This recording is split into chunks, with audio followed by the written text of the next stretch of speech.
This is our Pacific Zen Luminaries Series, and we're really honored to have Bob Haas here tonight.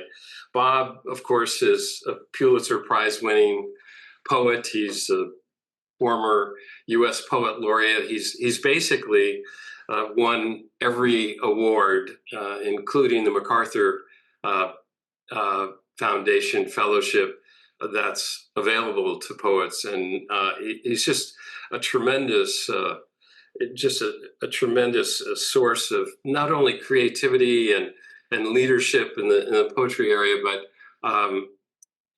I've spent so much time over the last couple of weeks reading his poems, and there's just so much synergies. I don't know. I just resonate somehow with his poetry so much. So I'm glad we have a chance, Bob, to spend some time with you.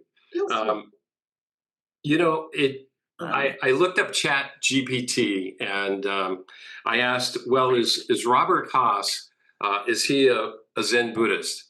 And it came back and it said, well, the American poet, essayist, and translator is not especially known to be a practicing Buddhist. However, and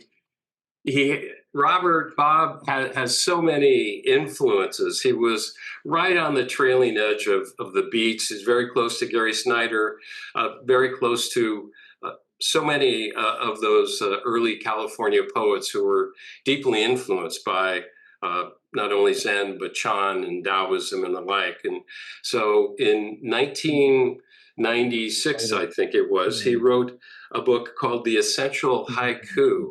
And what I'd like to investigate for a few minutes, if possible, is just the influence that haiku may have had on his own poetry. So, Bob, let me welcome, by the way, and also let me welcome John Tarrant and Allison Atwell of Pacific Zen.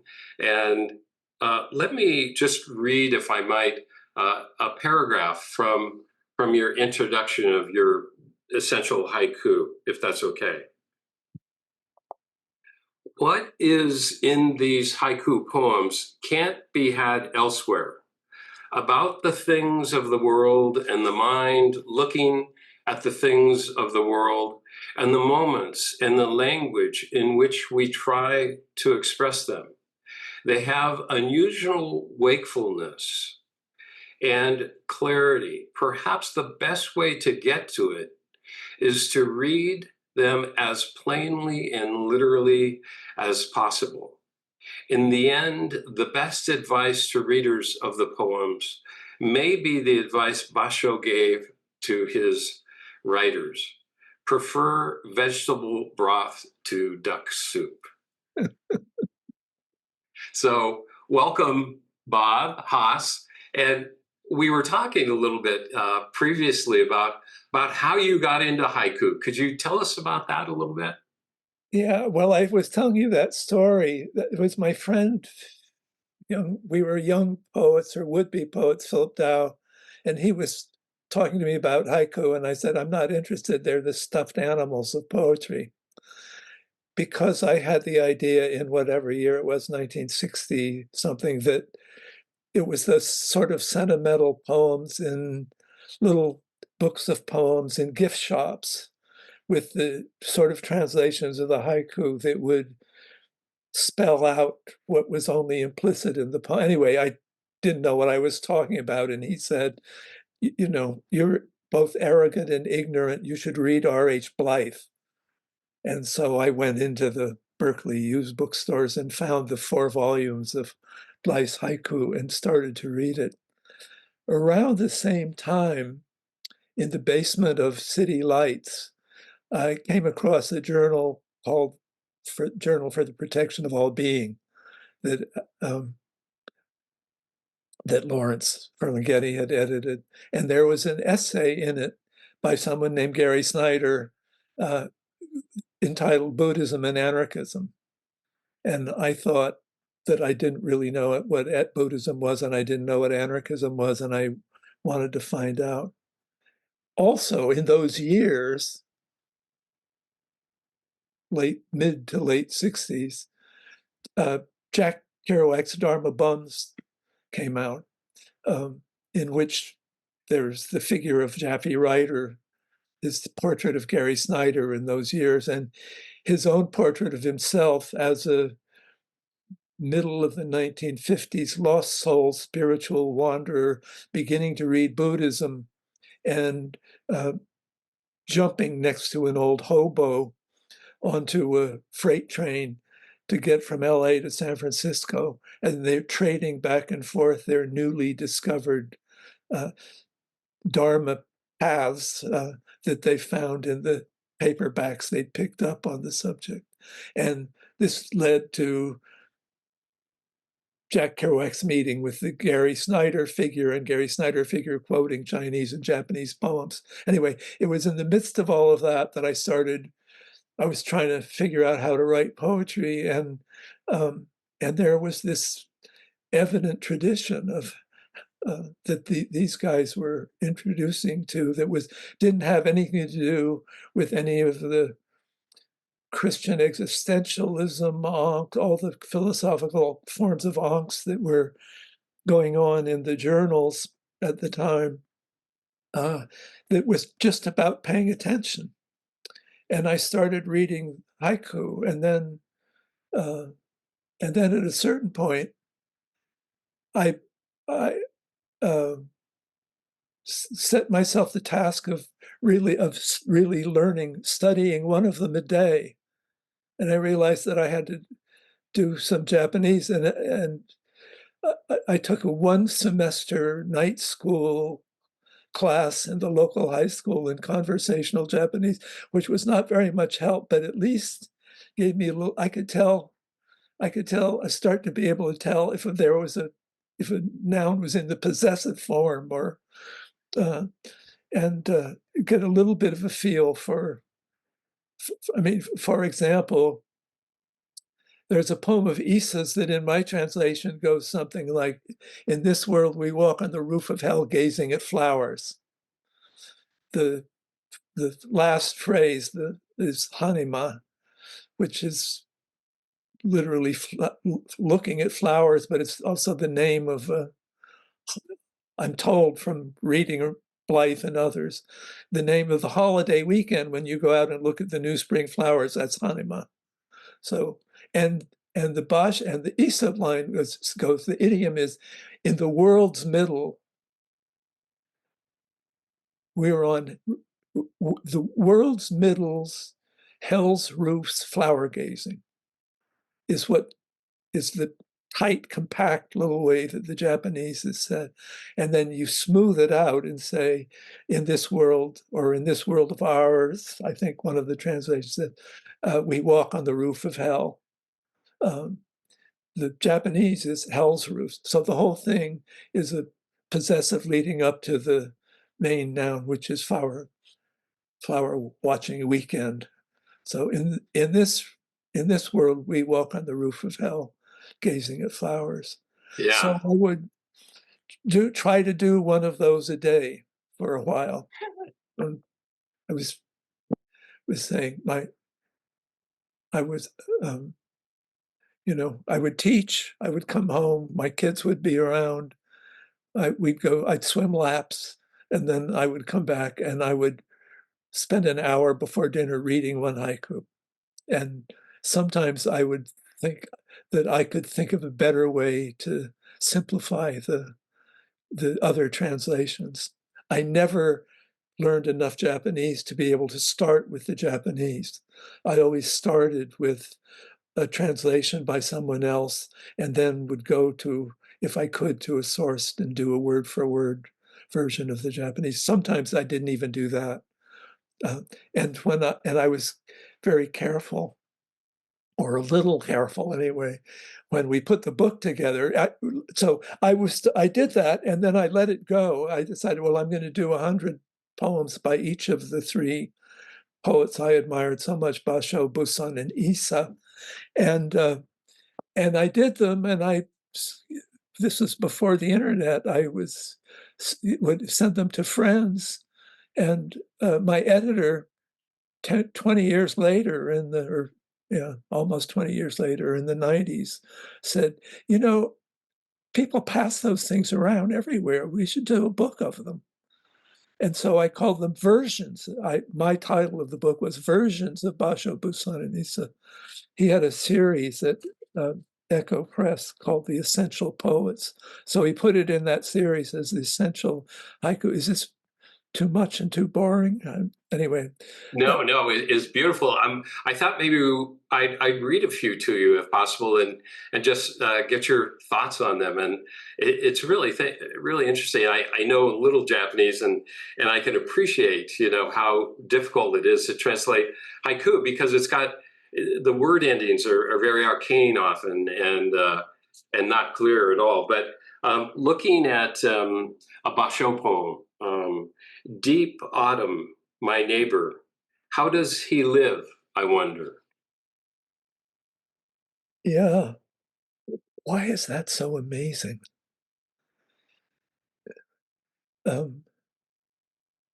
The,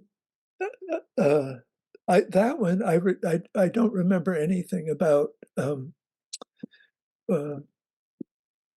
I, I think that the phrase deep autumn is aki fukaki, is that right? Yes. Yeah. And then, so, I mean, the first thing I started to understand about the haiku as a form was that that the seasonal phrase, the kigo, basically conjures a time of year and is already in a resonant tradition. That that that it was part of the Japanese aesthetic, part of Japanese cultural, spiritual traditions that are probably in some way older than Zen, in which deep autumn was a spiritual energy. In the same way that in the Greek tradition, weathers and trees and streams had a spirit that in them. So the spirit, the kigo word, when it's used, and they're not always ones that have a deep literary tradition, but that one does have a deep literary tradition. It's how do you express that feeling at this beautiful time of year when things are changing and dying? Yeah, yeah, and you know, I get a couple of things from the poem. One is, you know, its immediacy and its clarity, which I see an awful lot in your poetry, but also, and you mentioned this in the book in the introduction, the quality of loneliness called sabi, right? And Basho was pretty well known for his sense of loneliness in his poems. Is that right? Yeah, well, yes. Again, in my readings and my projections, is that he made a distinction between loneliness and solitude. Mm, So one of the poems, the seasonal word is kakadori, cuckoo bird. Um, uh, and there are a lot of poems and a lot of representations in visual art of those birds singing. And his poem on that subject goes, um, not my human sabi loneliness, not my human loneliness, but your solitary song. I think he changes from sabishi for loneliness to sabi for loneness. right. Becomes a noun. Right. Right. It becomes a noun. Hmm. And it Hmm. was that, so at that time,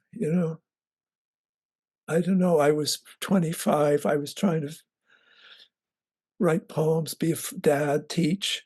You're trying to, what is a spiritual life? And then you hear him saying that. And I thought, that, you know, not, uh, to be a being going about its business uh, suddenly seemed like radiant awareness.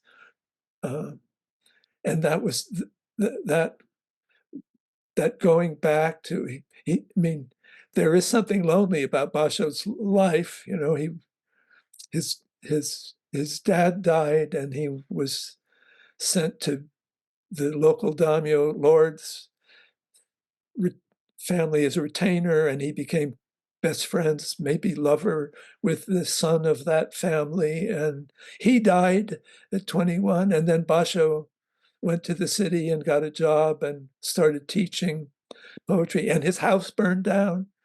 So he lost his father at 12, his best friend at 22, and his first home at 32.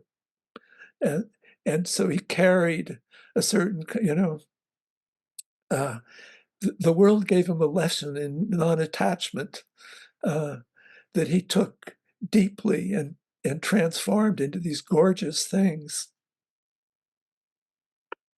Yeah, nice. Another thing of Basho, I feel he writes a lot about things. You're talking about I forgot the expression that you used, but the glorious things, or the illuminated things, which is the 10,000 things in Zen, right? And the light that shines in all these things, and how that's illuminated again and again. And I think illuminated in your own poetry just beautifully. And we'll get a chance in a few minutes to maybe look at that. But I felt Issa was more sort of emotional. He could sort of bring in other things close to his heart. Maybe less so Basho, but Basho. My favorite poem of Basho's, perhaps, if I can read it, is "You could turn this way," or you could translate that, "Could you turn this way? I too am lonely this autumn evening." And he was traveling so much, he was sleeping in horse stalls, he's sleeping in places where prostitutes were hanging out, he was sleeping outside.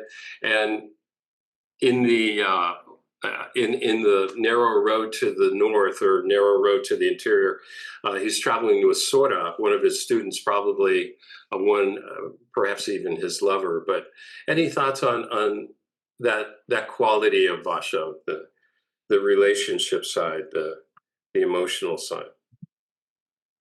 Yeah. No, it's very, I mean, he could do a lot of, he didn't write, Issa wrote like 2,000 haiku. Basho wrote maybe 8, I don't know how many, or I'm just going to look here, how many, maybe not 89 of these. I don't know if he thought of them as haiku yet in those days, but so there's also something piercing about the austerity of his and of his practice. Yeah. So Buson, can we chat about Buson just a little bit? Sure.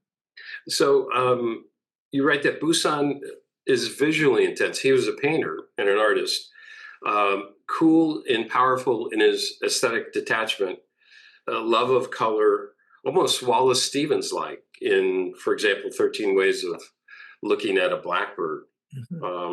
But as to Basho's austerity, he was more a man of the world, and as to Basho's simplicity, he was more complex in a way. Yeah, he tried a lot of things. My teacher about him is a scholar named Mark Morris, who wrote in, I forget in what years now, I'll have to look. I'll look in a minute. Again, I'm aware of everything I do. I have an impression in the accounts of Japanese literature that I've read. Busan he wrote a series of poems that were a mix of haiku and Chinese quatrains, and he wrote two of them having to do with returning to the home village, which is an enormously plangent subject in Japanese poetry, one that was so given to sentimentality that people treated it carefully. But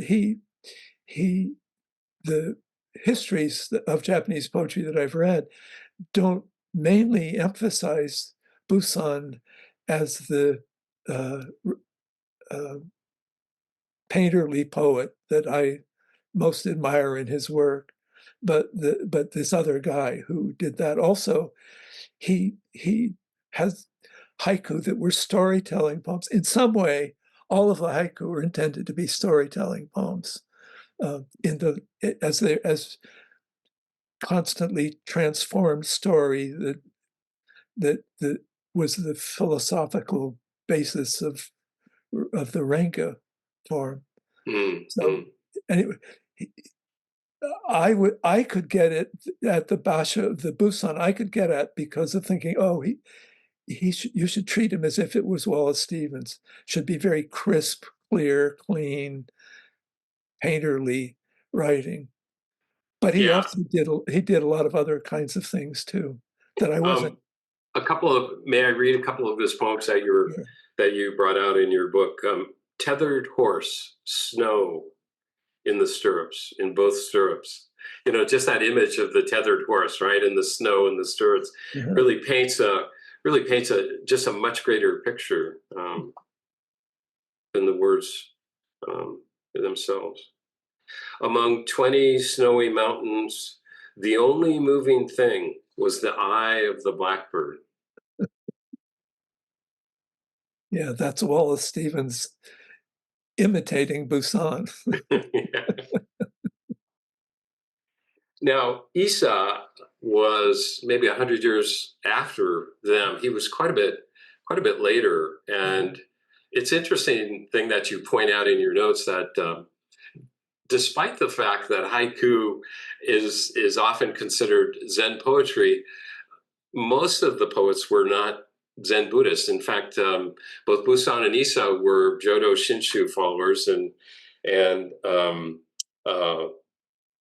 Basho, he just studied for a short time, though he shaved his head and he traveled around in monk's robes and lived a very ascetic life. But Issa is one of my favorite, if I may, favorite poets, and he suffered so much in his life. His mother died early. His father sent him off to the capital. Any thoughts on Issa and his life? Well, I love Issa's poems, and again, this is a case where I know that he wrote a tremendous amount of poetry, and I have the impression from the Japanese criticism that it's uneven, that there's and that his fame as an influence and generative energy in Japanese poetry had to do with the notebook diary poem he wrote around the time of his father's death. But it is a moving story, and he is both Busan and Basho feel like they were saturated in Chinese poetry, and that the Zen influence in them comes through the Chinese. And they people say that's not there in Issa. Issa is the most Japanese of the poets. There are, in fact, I mean, because another thing that's interesting to the translator about the haiku is that when they were writing their poems, they had the choice of using the Japanese syllabary or using the Chinese character. If they were going to say the word road or path, they could say mi, chi, two characters, or they could use the Chinese character for Dao, mi, chi. So I was reading these commentaries and saying, this is a brilliant poem because it has the feeling of Japanese rain falling on a Chinese landscape. And I thought, well, how the hell do you translate? that would make a person want to give up, to do that. But they say about Issa that he tends less to use the Chinese characters than either Basho or Buson does, because he's more indigenously Japanese. Uh, and in fact, I think one of his haiku, when he was supposed to write a patriotic poem for some occasion, the poem he wrote goes, "These sea slugs, they just don't seem Japanese." He was very funny in the face of almost any form of reverence, He was, and one that you highlight is, "Don't worry, spiders. I keep house casually." Casually, yeah.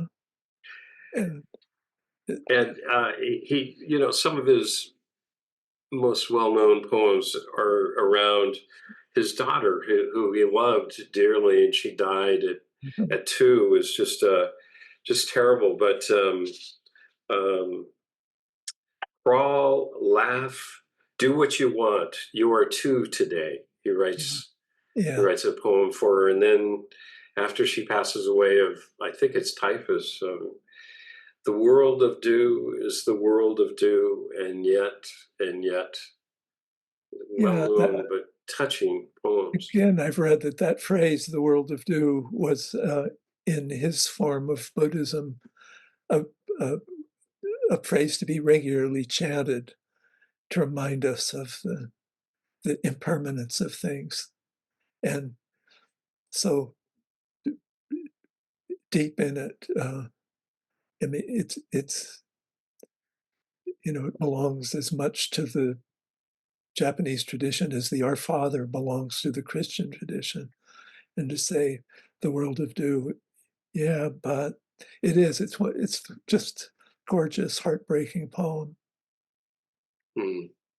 The the the I don't know, you guys, if you were already students of these poems or readers of them, or it's new to you, but the gorgeous thing that I was discovering was the way the seasonal words just open out and open out and open out as a way of saying, I think it's Blythe who says somewhere that the idea of the seasonal phrase in the poems is that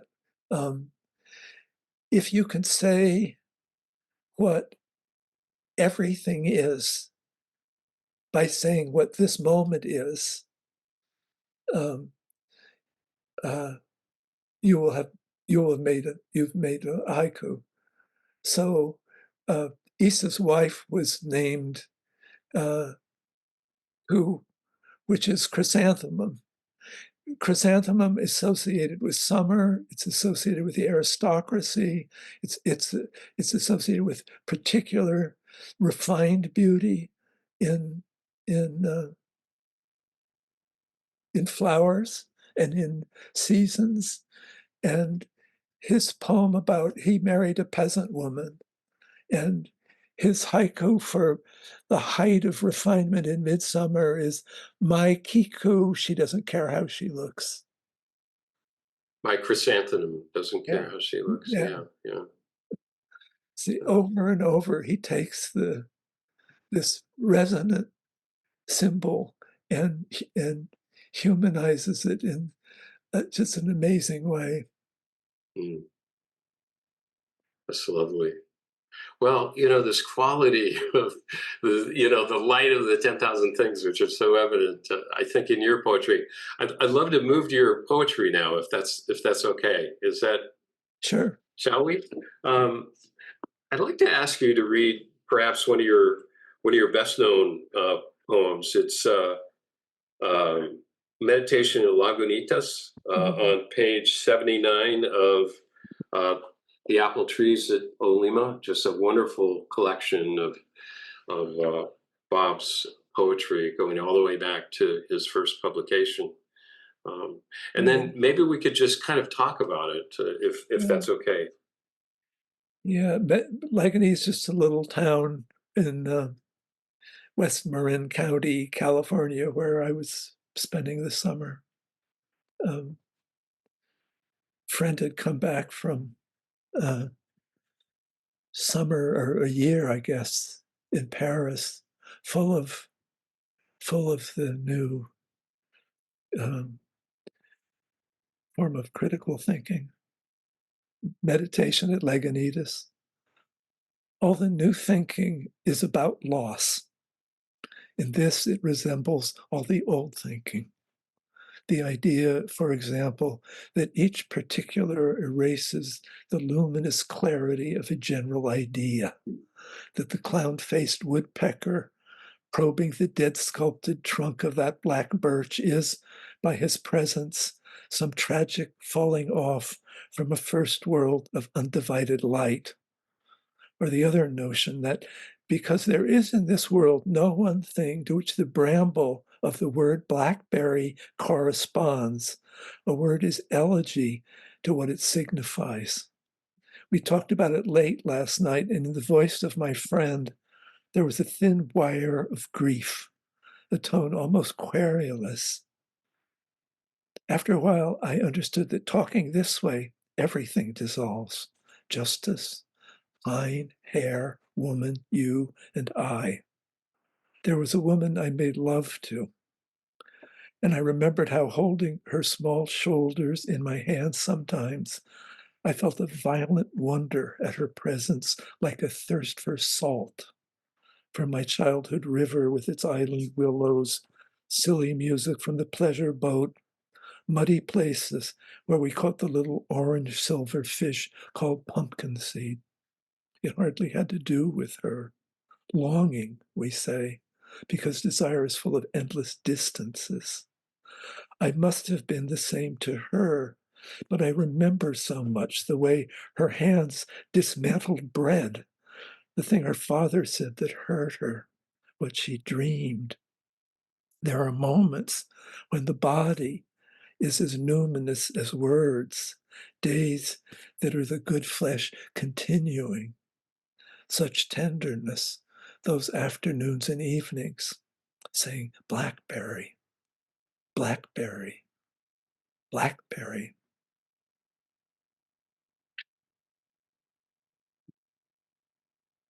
I love that. There's so much in that poem for me. Um, the ending itself has a very, for me, koanic feel, like Zen koan like feel. Blackberry, blackberry, blackberry. You know, this is the experience of the universe. But you talk about this when the body is as numinous. You know, this light reflecting. And the beginning of the poem, it that the clown-faced woodpecker probing the dead sculpted trunk uh, by its presence, some tragic falling off from the first world of undivided light. In other words, sort of the failure of or that ideas can't quite get there to the experience. Any how do you feel about this poem? Maybe I'm totally off base. Yeah, I don't know about, a lot has been written about this poem. And when I wrote it, I was aware, first of all, of the formal thing. It's a it's a talking poem, uh, and because of I was working in haiku, I was thinking about California. I was thinking about how to make clear images of this place. Um, that gave me a subject, um, and studying the haiku poets gave me a way to feel like I could, say a mockingbird leans from the walnut belly's riffling white accomplishes his perch upon the eaves. Just describe the movement of I felt like that would be enough to do that right. And then, so when I wrote this poem, when this guy had been talking, my friend had been talking to me about these ideas that I found myself writing this, thinking this is way too abstract and it's way too intellectual. You're dealing with these ideas, and so, the idea sort of was, well, really, this kind of postmodern deconstruction is really wormed over Plato. That Plato thinks that the given world is an imperfect version of the perfect world. So I don't, and then saying, well, you can't really, you can't, the idea was, the Lacanian idea was that all our experiences in some way experience of exile, of longing. That was his rephrasing of Freud, that you can have presence in a second, but the second you think that it's presence, it's gone. It's only presence before you think it's presence. So inside that felt to me somehow like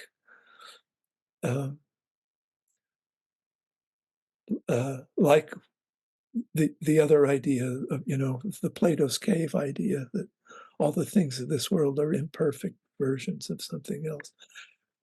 I was saying about the haiku that I thought maybe that all the seasonal reference words were animist spirits before they became aesthetic concepts. So that the so that making images that are both there and gone in the same way that, say, the intensities of uh, love making, or an act of love, or a moment of amazement are here and gone. Anyway, I can't find my way to the end of this sentence, which means I think the poem was the best I could do with. I think it's excellent. So Yeah. This does make me think of another great Basho poem, which was, it goes, even in Kyoto. So the seasonal word is the cuckoo song again, and it's associated with Kyoto, that come in the spring in the art tradition. So Basho says, even in Kyoto, hearing the cuckoo's cry, I long for Kyoto. That was reminded me of my experience of often with a spectacular sunset, standing there looking and thinking, oh my God, I wish I were standing here looking at this. It's the territory of, it's, my friend Czeslaw Milosz has another version of this kind of, is it okay if I skip over to that for a second? Uh, uh, he's, anyway, he had sent many poems that say, rabbit just ran across the road. When did that happen? Where did it go? I can't believe it's gone forever. Somewhere in the universe, that rabbit is running across the road. So this is the territory that this poem wandered into. Yeah. Blackberry, blackberry, blackberry. Talking about your growing up, and you grew up in San Rafael, and it's really fun to hear you use place names that I'm pretty familiar with. St. Mary's College, I grew up within a bike ride from, and went by there many times. But you grew up under some pretty difficult circumstances. Sometimes your mother was really a severe alcoholic, and you wrote one time about how you went and visited her with her parents to the Napa State Hospital, which, as a young boy, I used to drive by with my family on the way to vacation in the summertime. And can you tell us a little bit about about some of the circumstances you were growing up as a child and how maybe Well, how that affected your poetry. yeah, yeah. The uh, California kids in our generation, or my generation and yours, I think, would also say about some. So Napa was the 1950s idea of this insane asylum, or the and slash sanitarium. And so it could be a joke to say you ought to get sent to Napa. Um, there were also many different forms of treatment of alcoholism um, in those, and it was also a time when a husband could uh, sign his name and commit his wife, or uh, probably a woman could. I've never heard of it that a woman could commit a man, but men had no trouble having their wives committed. And my mom went through uh, uh, many kinds of treatment for alcoholism, and she was, which a lot of the family is Irish. There was a lot of alcoholism in the family, um, which seems to be in the Irish gene pool. And she struggled with it. Her sister struggled with it. Her dad, other people in my family. A lot of ways, my childhood was quite sweet. Uh, Born in my grandfather's house in San Francisco, moved to Marin County into San Rafael when I was a kid. And around that time, uh, my, my mother's drinking had become a problem. And it really, she was a binge drinker. She would be fine for a long period of time, and then uh, and then you come home and she was gone, or was there and was. She was not a large person. She didn't take. Could be staggeringly drunk, and it was kind of astonishing, because once she went in it, she would uh, she would drink herself to death if somebody didn't intervene. It was once whatever. It was for us, speaking of koans, to unravel why does somebody who's loving, lively person also feel totally trapped and want a way out of this life and take the desperate way over and over again. So anyway, there was a lot of stuff that was quite wonderful in my childhood, but that was difficult. And Mm.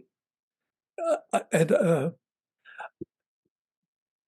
by the time I was starting to write poetry, Allen Ginsberg had already written Kaddish about his mother's mental illness, and Sylvia Plath had written her poems against her father, and the older generation of poets had sort of said what there was to say about childhood and childhood family difficulties and unhappiness. And I had no intention of going near that subject because it felt like very worked ground.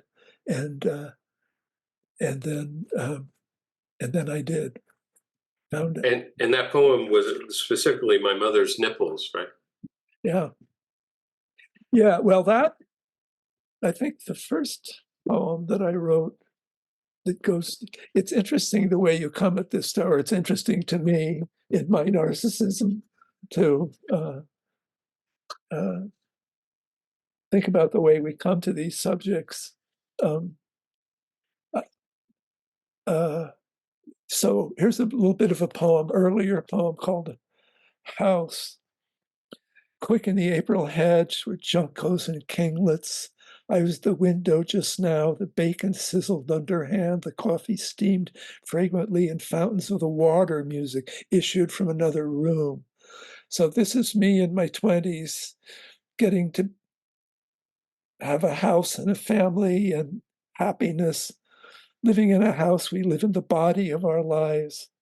Last night, the odd after dinner light of early spring, and now the sunlight warming or shadowing the morning rooms. And it goes on and ends.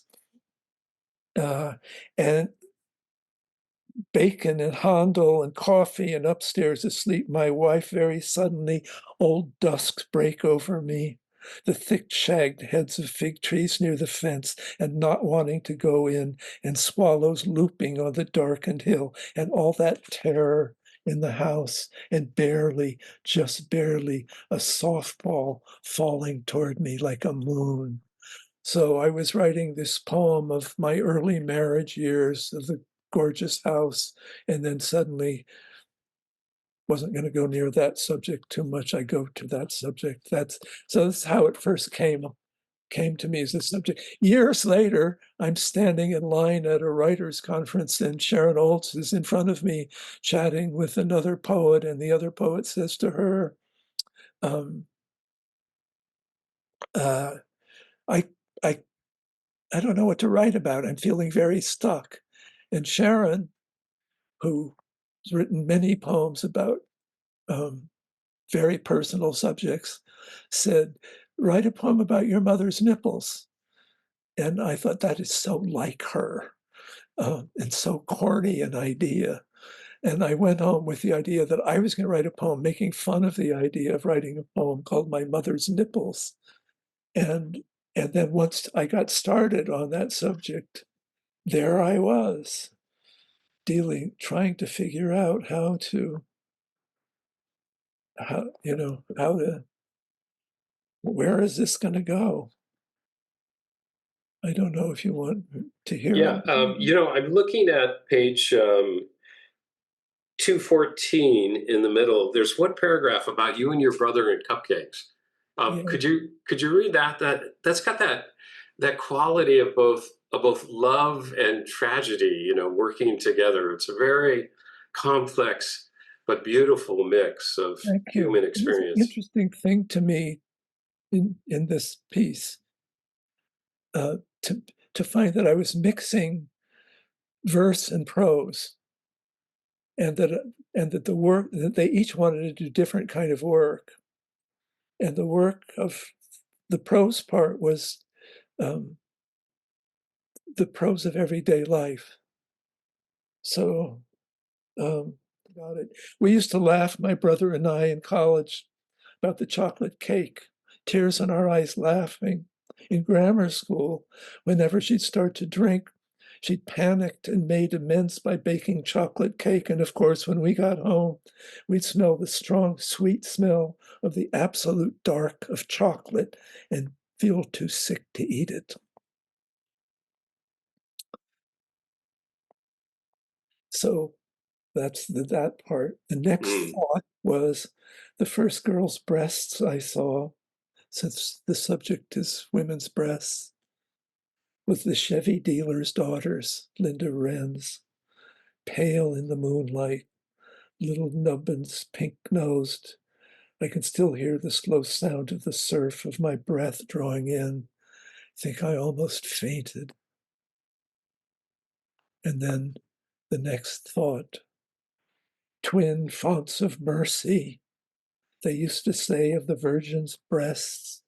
In the old liturgy, the Irish priests could never quite handle it being a form of bodily reverence.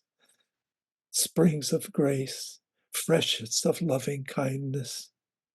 If I remember correctly, there are Baroque poems in this spirit in which each of Christ's wounds is a nipple. Drink and live, they sang. This is the Son's blood, and so on. When I dive into this material and thinking, at some point, I do think about I want to say, especially to the women listening, that I do notice the complexity of the burden of all the symbolism women have to carry besides carrying their breasts. And in a way, this poem is about that too. Mm. Throughout your poetry, you mentioned your family and how important family is. And I came upon just a fairly long poem, it's Santa Barbara Road, and there's a fragment in there that I really identified with because you're playing with your young daughter in the bath. No. And I did the same. I used to take the little rubber duckies. I used to squirt them when they were just barely able to sit up in the bath. But And could you read that about Kristen on page sure, 173? I Just will. that lower part. Yeah. Mhm. Maybe a little bit of setup. Mornings on the south side of the house. So the title of the poem is Santa Barbara Road, is the street where my wife and I raised our kids. Mornings on the south side of the house, just outside the kitchen door, arrived early in summer. When Luke was 4 or 5, he would go out there, still in his dandelion yellow pajamas on May mornings, and lie down on the first warm stone. Household verses. Who are you? The rubber duck in my hand asked Kristen once when she was bathing, 3 years old. Kristen, she said, laughing, her delicious name, delicious self. That's just your name, the duck said. Who are you? Kristen, she said. Kristen's a name. Who are you? The duck asked. She said, shrugging, Mommy, Daddy, leave. The parent was having the identity crisis, the child wasn't. Yeah. That's great. Um, I don't know.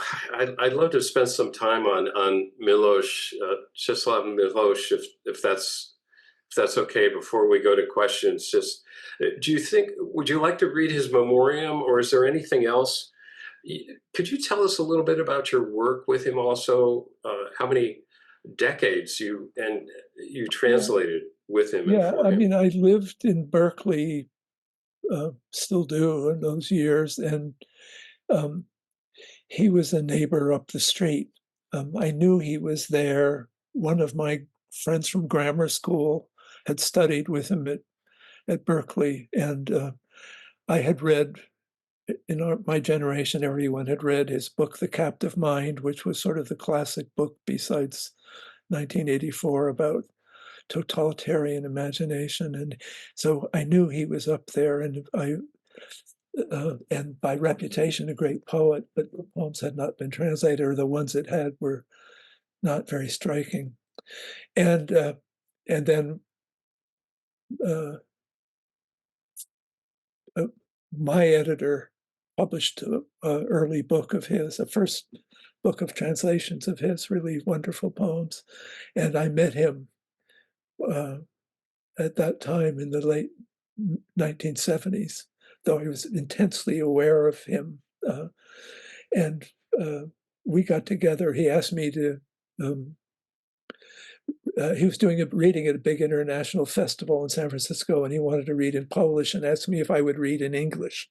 So we got together to work on the poems.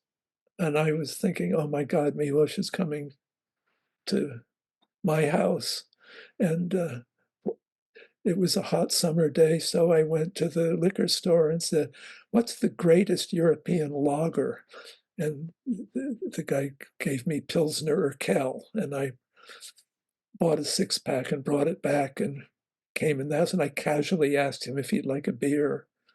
And I said yes. He said yes, and I got him a Pilsner or Kel, and he said, you are a man of very good taste. And that was my introduction to. Anyway, he asked me to read with him, and we started fiddling with the translations of the poems that he had made or that somebody had made with him, over small things. Poem in which a voice that's identified as a woman's voice says, earth falls away from the place where I stand.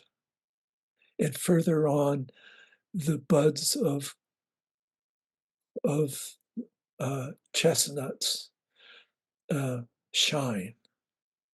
And I would say, because it's happening in the present moment, he said, what do you think of this? I said, it's good. It sounds very interesting. It sounds a little, maybe if it said, because it's happening in the present, earth falls away from the place where I'm standing.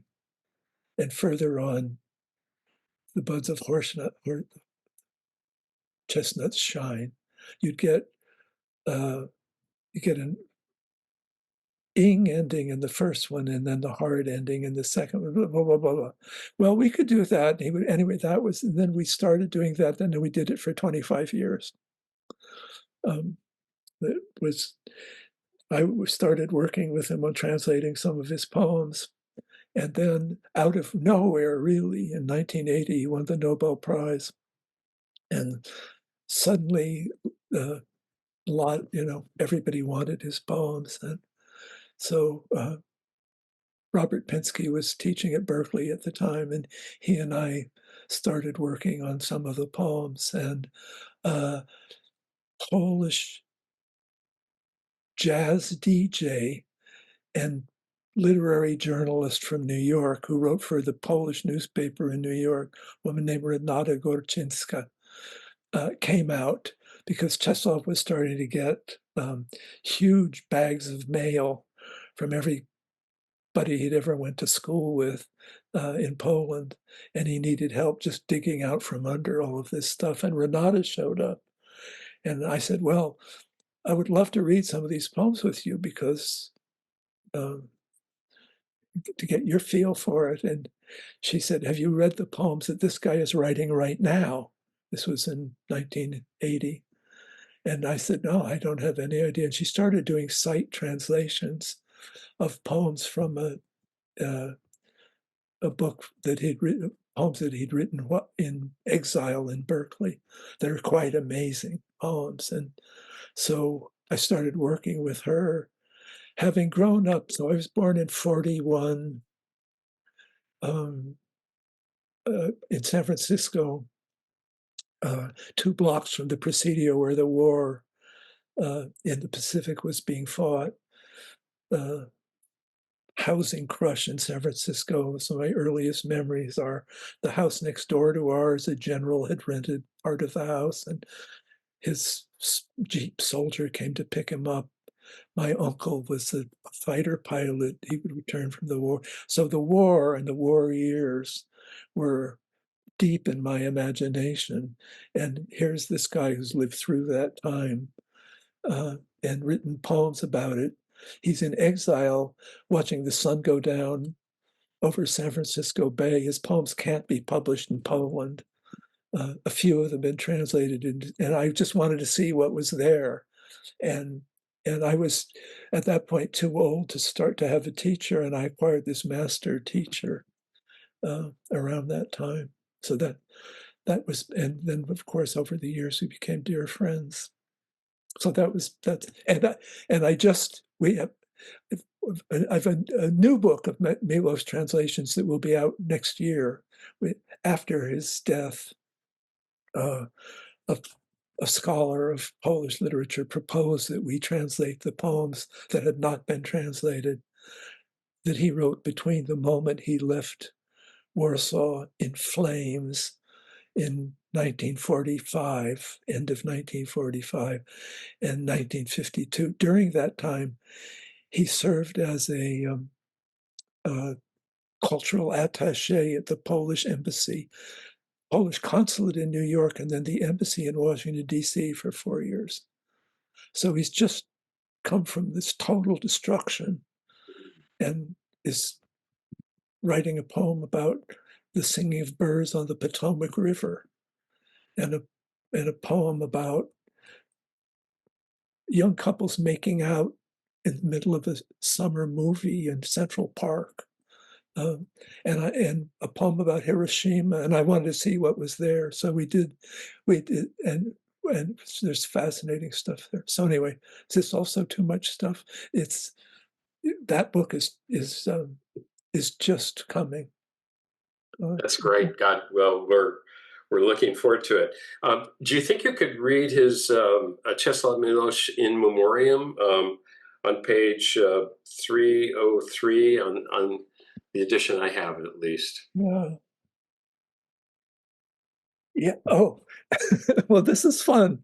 So he won.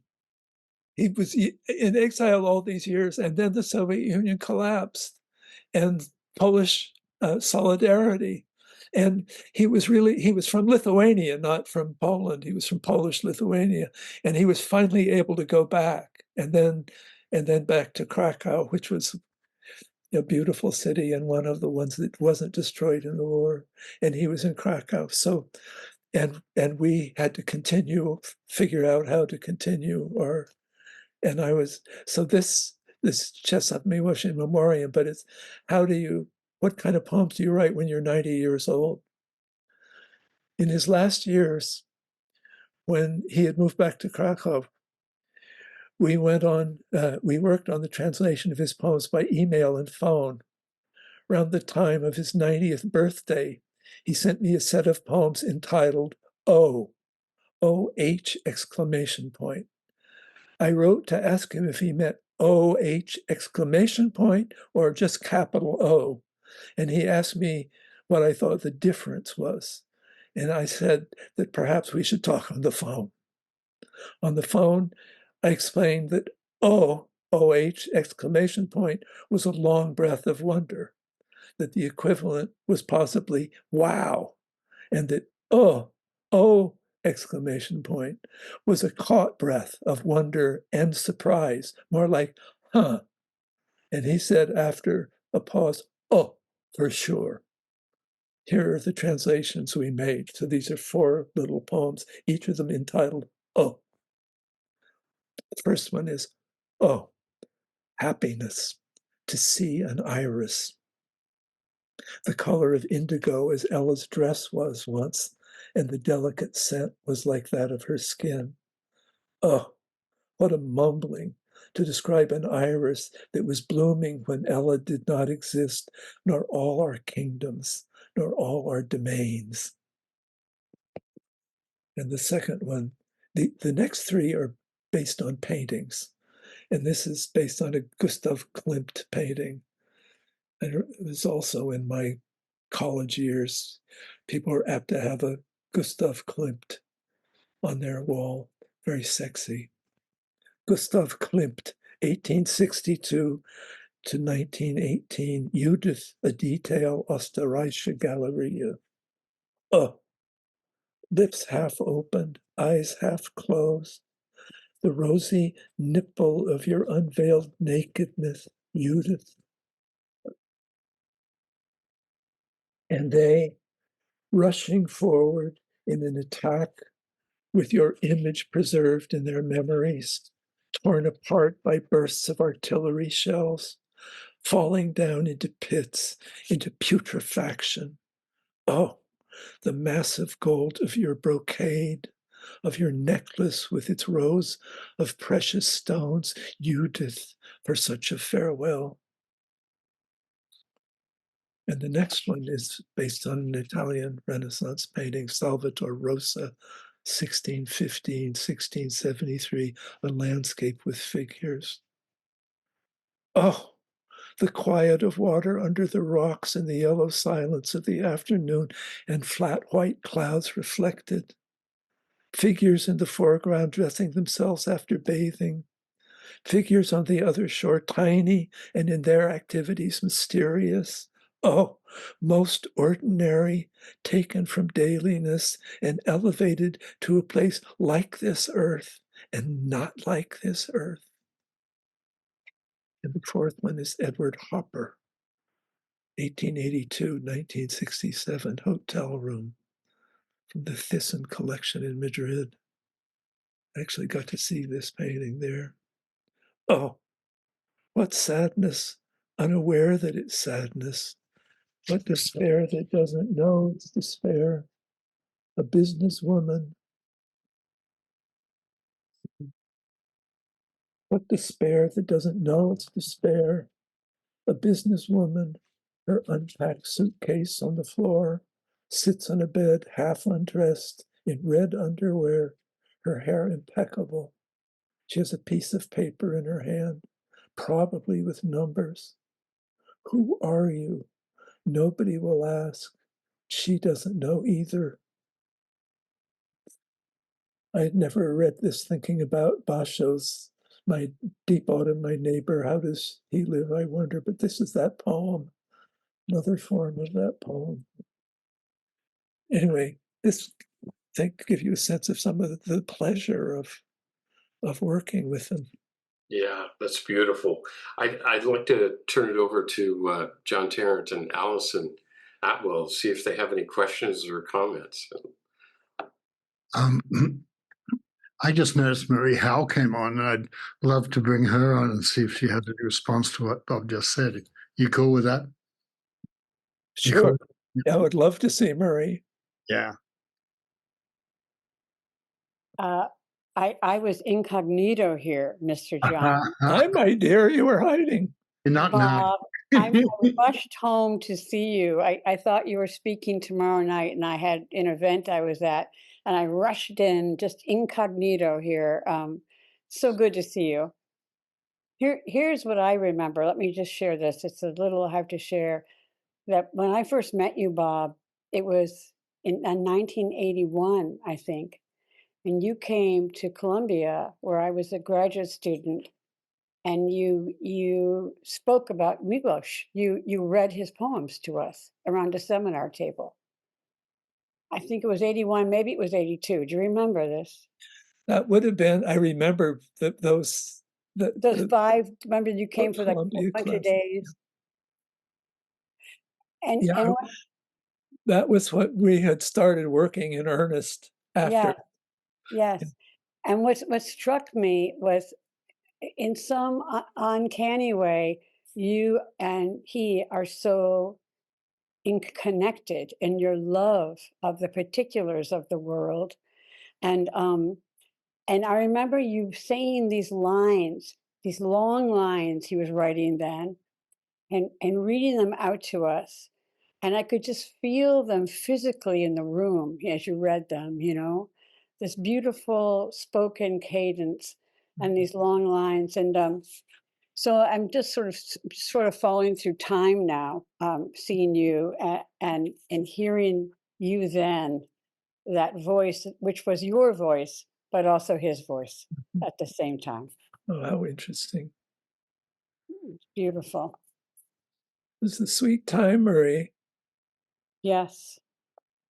I remember the starkness of the way you made sentences in your early poems was so striking. You mean the rock is flat? You mean like that? You mean, yeah. Elemental. I often felt I was afraid. So too simple, but it's all I knew to do. Which just brings us to, you know, one sensibility, you know, like that's what struck me. I remember actually, we're getting carried away here, John, see what you started, but you had just come out with Praise was the book we were all reading, your book.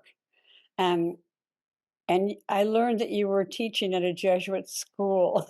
And I said, so because having grown up Catholic as you did, with a big alcoholic family and the whole thing, I said, so do those Jesuits really know like that you're sort of a big deal right now? And you said that you remember the story, you were standing outside your classroom as your class was coming in, and whoever it is, the head priest guy, I forget the name for him, walked by and said, calling attention to yourself again, I see. Yes, actually, it was St. Mary's where I was teaching was a Christian Brothers school, not a Jesuit. Yeah, excuse me, I'm mixing up my priest. It doesn't matter, except that at the time we said, if you went to a Jesuit school, you would read a book about Descartes and what's wrong with him by a really smart Jesuit. And if you went to a Christian Brothers school, you just read Descartes. So we were very proud of not being a Jesuit school. That's funny. So it was the chairman of the history department. Yes. But it's the same. I just arrived there. I'd been at Buffalo for the first 4 years of my teaching, and where everyone was publishing and very active. And I was on this peaceful day on this little campus. I think there was a little notice in the newspaper that I'd gotten the Yale Younger Poets Prize. Right. And he said, calling attention to oneself, I see. And I thought, well, I guess publisher perish is not going to be a problem here. To me, that summed up so much. That's funny story. I just laughed. Anyway, it's great to see you. Great to hear you. So, John. Okay, I'll go back to asking questions of Bob. So I found Basho to be. I want to go into that place. I found Basho to be really have a tremendous effect on me when I was, very young and trying to find my way around English words and out of English philosophy, and there was something. I love the particulars, say, of Issa, spring rain, little girl, you'll never teach that cat to dance, and the poignancy and all the pent feeling in him. But Basho had a certain sort of distant, heavenly distances in him or something. And although it was that sorrow or that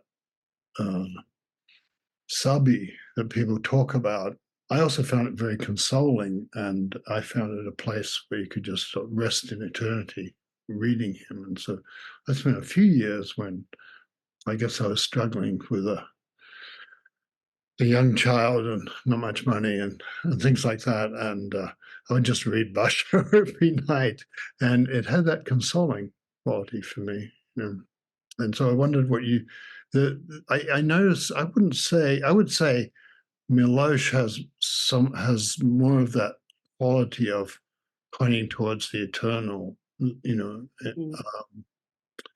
I'm not sure what you think about pointing towards the eternal, Bob. You sort of you usually get somebody else to say something about the eternal in the poem. My friend said consciousness is a knock-knock joke or something like that. Yeah. So you don't say I think. So how's that for you? Yeah, I mean, this is a territory for poetry, probably more. That it was certainly true for me that reading Basho and with an understanding that this involved just paying attention. At the same time that I was absorbing the American poetry and Whitman in particular, who in the great Song of Myself writes a long poem about that in effect says every minute is eternity. Mm-hmm. If you pay attention, if you pay attention, eternity is probably the wrong idea altogether. And that was a grounding for me in trying to go forward as a writer. I didn't have any proposition about anything but to look at what was in front of me. But Basho's he's just a supremely moving poet, looking at almost anything, Yeah. I also love Robert Aitken's book about Basho, Zen Wave, and it was really his book. And I got on 2 occasions to take long walks with him in the Berkeley Hills, talking about how to translate Basho, and that was a way for me to connect my searching for something like a philosophical and spiritual tradition with my literary, with whatever that thing that happens to you when whatever you follow. I think it's Adam Zagajewski, the Polish poet, in one of his poems said, who has received the shock of love returns to the world with an altered face. There are the writers or artists or lovers or whatever we experience who change us, give us a feeling that we have to pay back in the form of, for you, and priestly teaching. John, is that an accurate way to describe? And your writing? Yeah. Also, all of us find something in our lives has moved us and made sense for us, and then we have to find a way to give it back or get more of it from the world.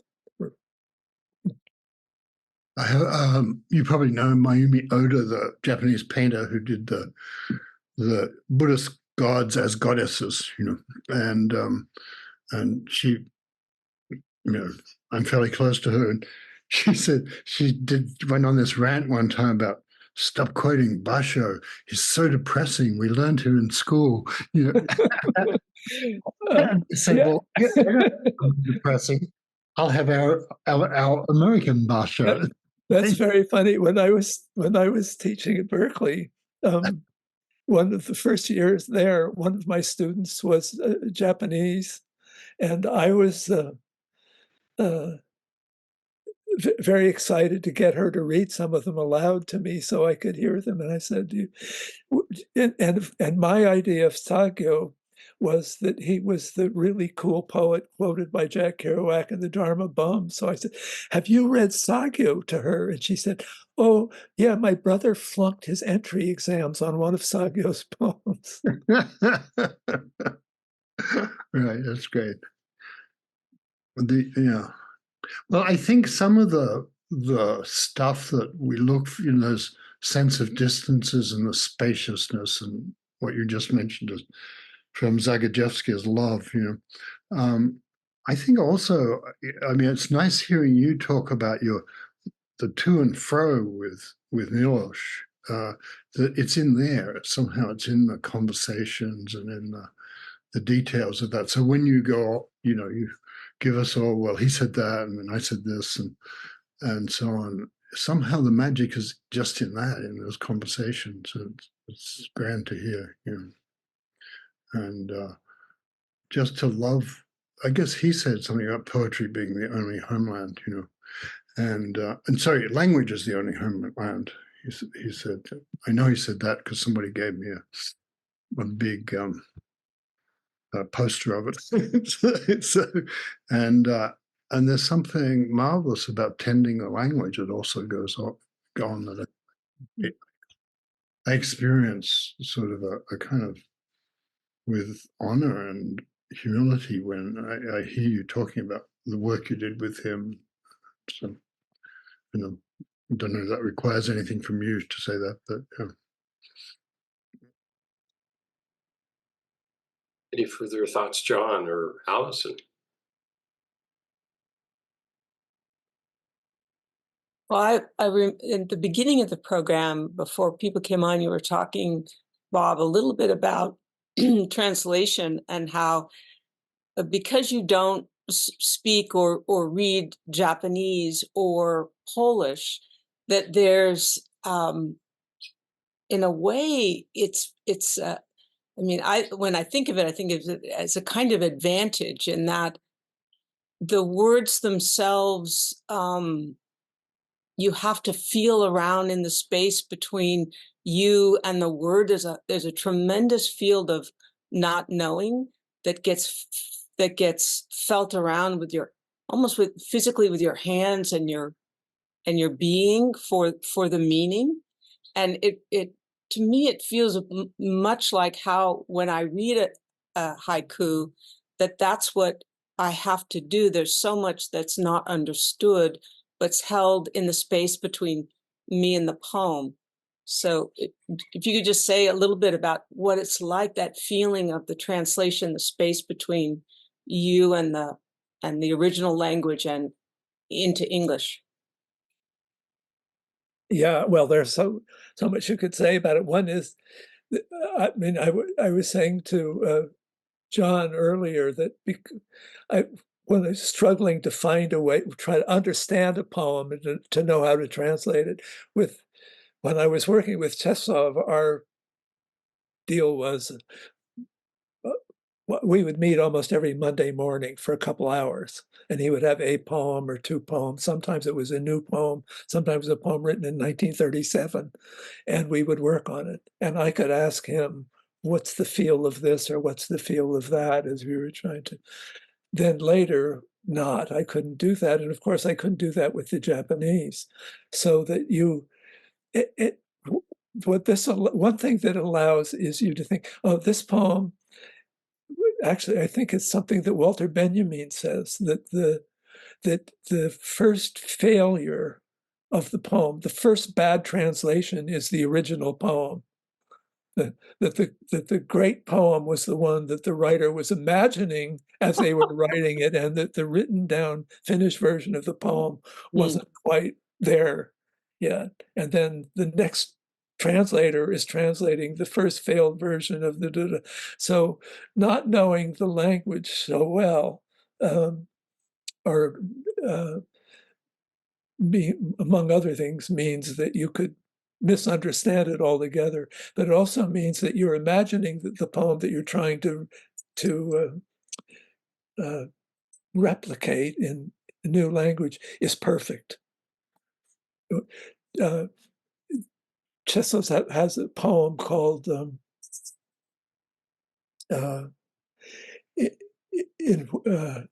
gorgeous early poem, beautiful, complex, rich, and he wrote it when he was about 23 years old.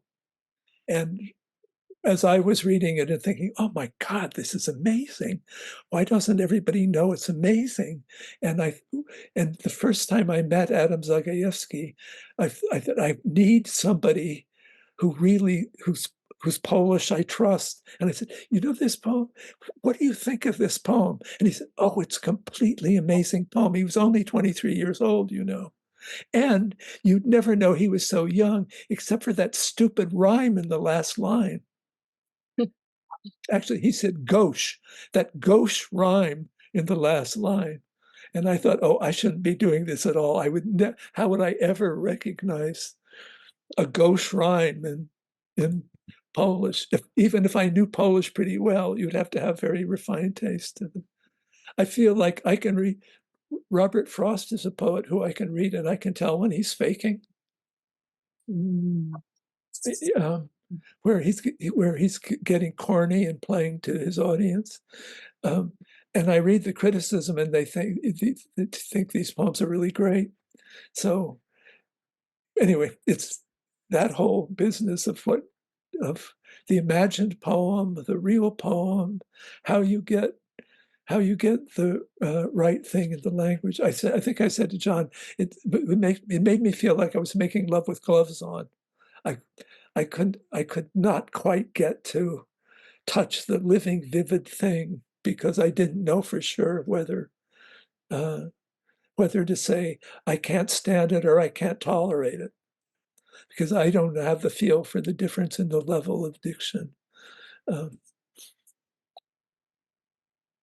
Well, I think in something like that, in the haiku, you were talking about the seasonal words, how the autumn itself, you don't have to go through the translation. You can go directly to the experience of autumn, and as I was saying, like in a way with your hands and your being, translate directly from the experience in some sense. Yeah, if you live in the right place. My wife, who's an amazing poet, grew up in Tucson, Arizona, and she remembers all of the students doing very badly on their entry exams because they didn't understand the seasons. So they didn't know what the hell was going on. Something like Keats's To Autumn. Right? Well, with that, I think we'll end. I want to thank Bob. When I was walking my dog here just before the call, a koan came to mind, and it was when Wangpo, from the many years ago Tang Dynasty, went to his teacher Baizhang the first time, and they met. And Wangpo was a 7-foot tall guy, and Bajang goes, wow, magnificent, imposing. Where are you from? And Wangpo says, magnificent and imposing. I'm from the mountains.